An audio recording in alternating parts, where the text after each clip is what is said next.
Italiano, and this lecture looks at writing the thesis. There are 5 areas we are going to examine. First, we will look at suggestions for writing a well-presented thesis. Secondly, we will discuss the expectations concerning the style and structure of the thesis. Then, we will address how you can achieve a clear argument. This is followed by a brief discussion on proving your knowledge about relevant literature. And finally, we will propose some helpful writing tips.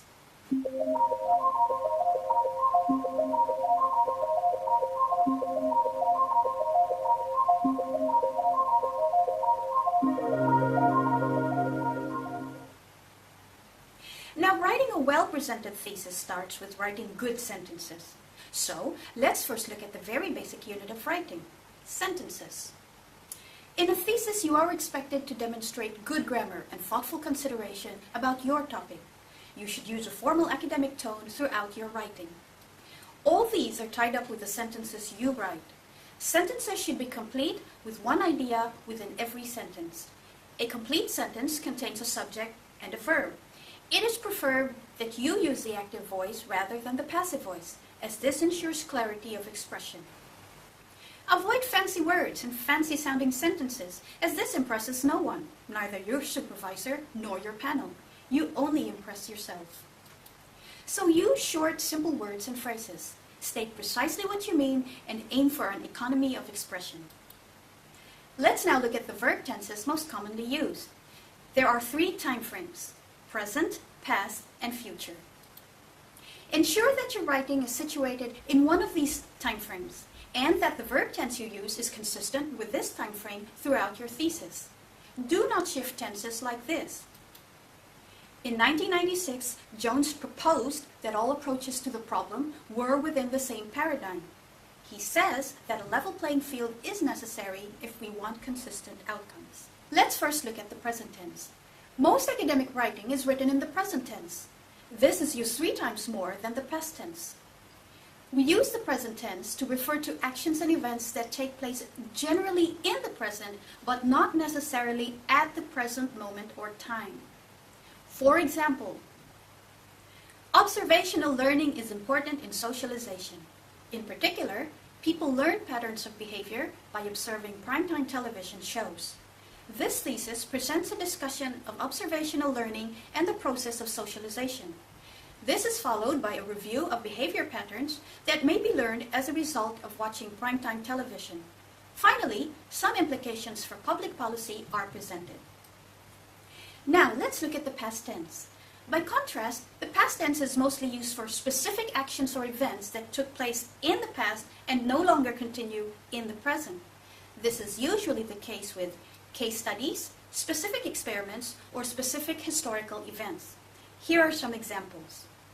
In 1994, Hilton Hotels Corporation announced plans for a reorganization of its internal operations. Zygmunt et al., 1995, page 184.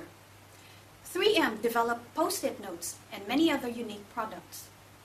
In their 2001 study, Wolf and Parker found that costs in nonprofit hospitals increased 24.7%. So what about the future tense? The future tense is not often used in academic writing.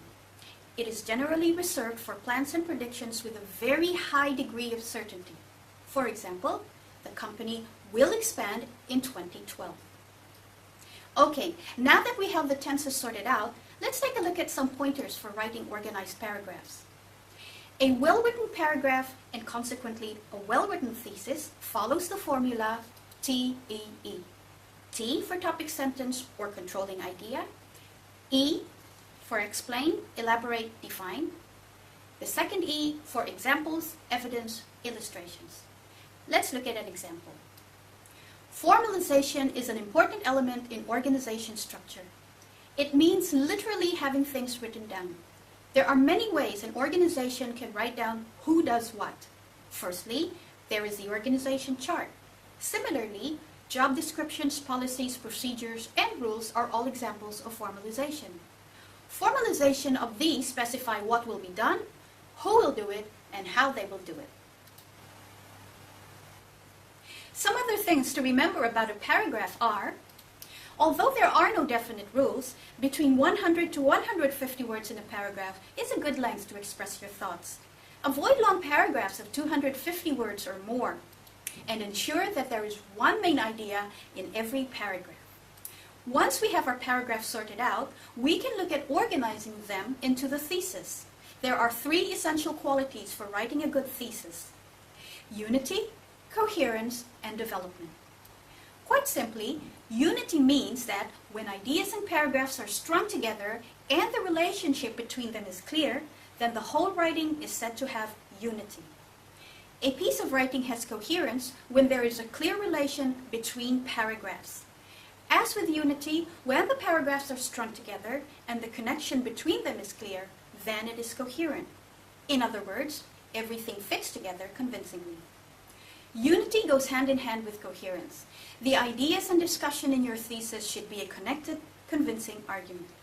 Hence, if we were to diagram that, it would look like this. Your research question should logically flow into the discussion of your data collection. The data collection section should logically lead to the findings and analysis section. And this section leads naturally to the conclusions and recommendations. If there is a logical arrangement to the ideas, the whole discussion flows. This provides focus and coherence to your topic as a whole, and thus everything fits neatly together. You, therefore, have a well-written and well-argued thesis. The third essential quality of good thesis writing is development. This means your discussion must be amply supported with details, research, and examples where necessary. Okay, let's move on. You know how important first impressions are in life? Well, a well-written and thought-out thesis should also make a good first impression. This is essential. Good first impressions are reflected in the title, table of contents, abstract, and introduction. Let's have a quick look at each of these. Your title must give the reader a sense of what you are examining. In other words, it must clearly indicate your topic and encapsulate what you are doing. Keep it short, no more than 15 words long, catchy and attention-grabbing. Next is the table of contents. At first glance, it should give the reader a sense of the organization and logic of your work. The abstract should provide a good, clear summary or overview of your thesis, because this part will be the most widely published and read.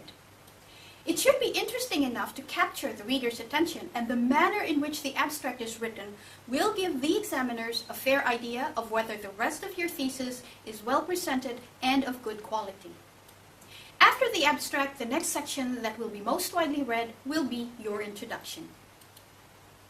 This section should be interesting, read well, and flow logically, but keep it short and to the point.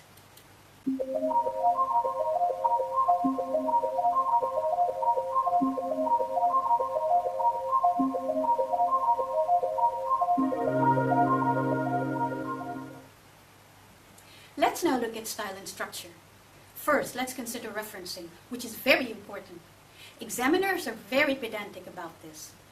One examiner has said that no more than 10 referencing errors be allowed throughout the thesis, otherwise it should not be marked. That includes using the correct format for your referencing. Therefore, you must make sure that the correct referencing format is used. The general preference is for the APA format of referencing. That is the format used by the American Psychological Association. However, this may vary between disciplines, so it's best to check with your supervisor what reference style is used in your college. Good referencing is important because it allows your reader to refer to the foundations on which your research is built, and it tells the reader which part of your thesis is previous knowledge and which is your original work. What about editing? When revising your thesis, you should do this at least twice. 2 full drafts will allow you to pick up most of the major flaws. Let other people besides your advisor read some sections, particularly the introduction and conclusion, and give you constructive feedback.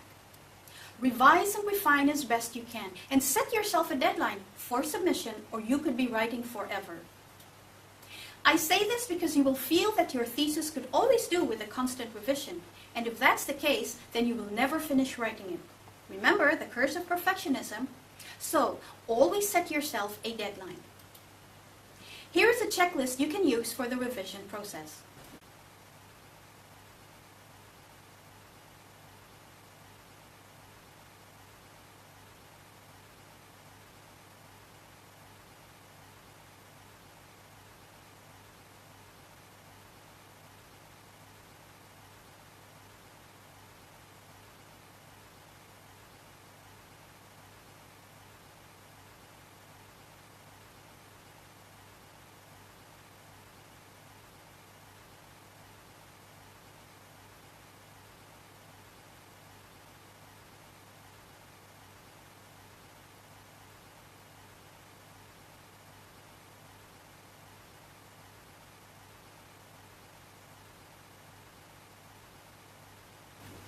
When it comes to the structure of your thesis, it is very important to consult your supervisor about this. What does he or she expect? Be clear about this before you start writing. Remember, if you don't know where you are going, you are likely to end up somewhere else. Also, clearly indicate all sections and subsections, that is, headings and subheadings. As you write, be guided by an outline or plan. This helps keep track of the evolution of your ideas and determines the structure of your argument. An outline or plan also makes it easier to think in terms of chapters. This process allows you to synthesize your thesis into a unified and coherent piece of writing. To ensure that your thesis looks professional, keep the following elements consistent: heading style, font size, font style, layout, and so on.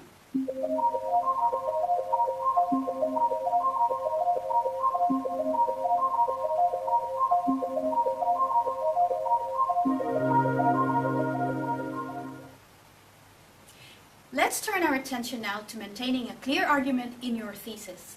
The following guide questions can assist in ensuring that your point comes across. What is your topic and how is your work interesting and important? State the problem as simply as you can. What are you doing that hasn't been done or known before? What message do you want to communicate? What is the point of your research? How does it fit into the context of your field? You have to be able to convince your reader of the validity of your work and its contribution to the body of knowledge, so a clear argument is absolutely imperative. Also, your thesis must consider its identification with key debates. At postgraduate level, your discussion of these issues must be well informed and thorough.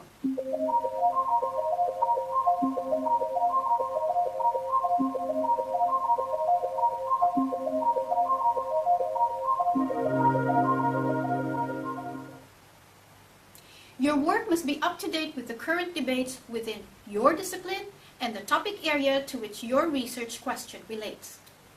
Furthermore, you have to show which position within these debates your research findings support. You must be clear on how your debate fits in and show an awareness of the other researchers' positions in these debates. Besides ensuring that a clear argument comes through in your thesis, it is also vital that you have a good knowledge of relevant literature with regard to your field of study, theories, and methods. For your field of study, for instance, it is necessary to prove comprehensive knowledge of its contextual background, as well as the various approaches and findings previously used to study the field. When discussing theories related to your study, the key concepts and/or propositions that underpin the topic should be included. With regard to methods, you must be able to justify why you used a particular method in your research over other methods. So, you must first discuss the alternative methods and point out why your choice is more relevant to your research. Doing so allows you to identify the limitations of your study, which is not a bad thing to do. You must have limitations to keep your research focused. A final word on ensuring a good literature review. Include the works of experts in the field. You never know when one of them could be invited to sit on your panel. Secondly, your literature should include up-to-date information from the most recent publications.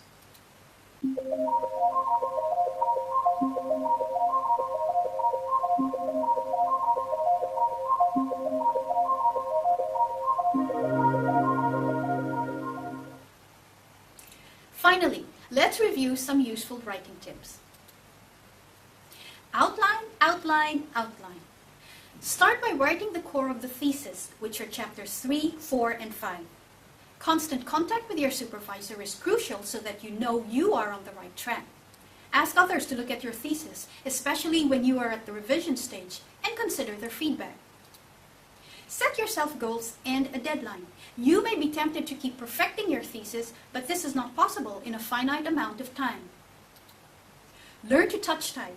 This skill will be very handy once the ideas start to flow, and to avoid back and neck pain. Devote at least 2 to 5 hours per week to your writing. Exercise, eat, and drink. You may be surprised to discover that your productivity improves after an hour of exercise. Save frequently as you work. You never know when a power outage could take place when you are typing. Print multiple copies of your work and label the updated versions. Save multiple electronic copies. This means saving your work on a couple of CDs and memory sticks as well as on your PC. Finally, keep going. You are on your way to achieving your goal, and in the end, the effort will be well worth it.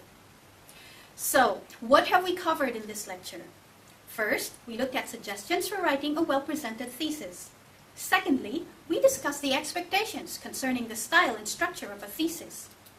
Next, we explored how you can achieve a clear argument.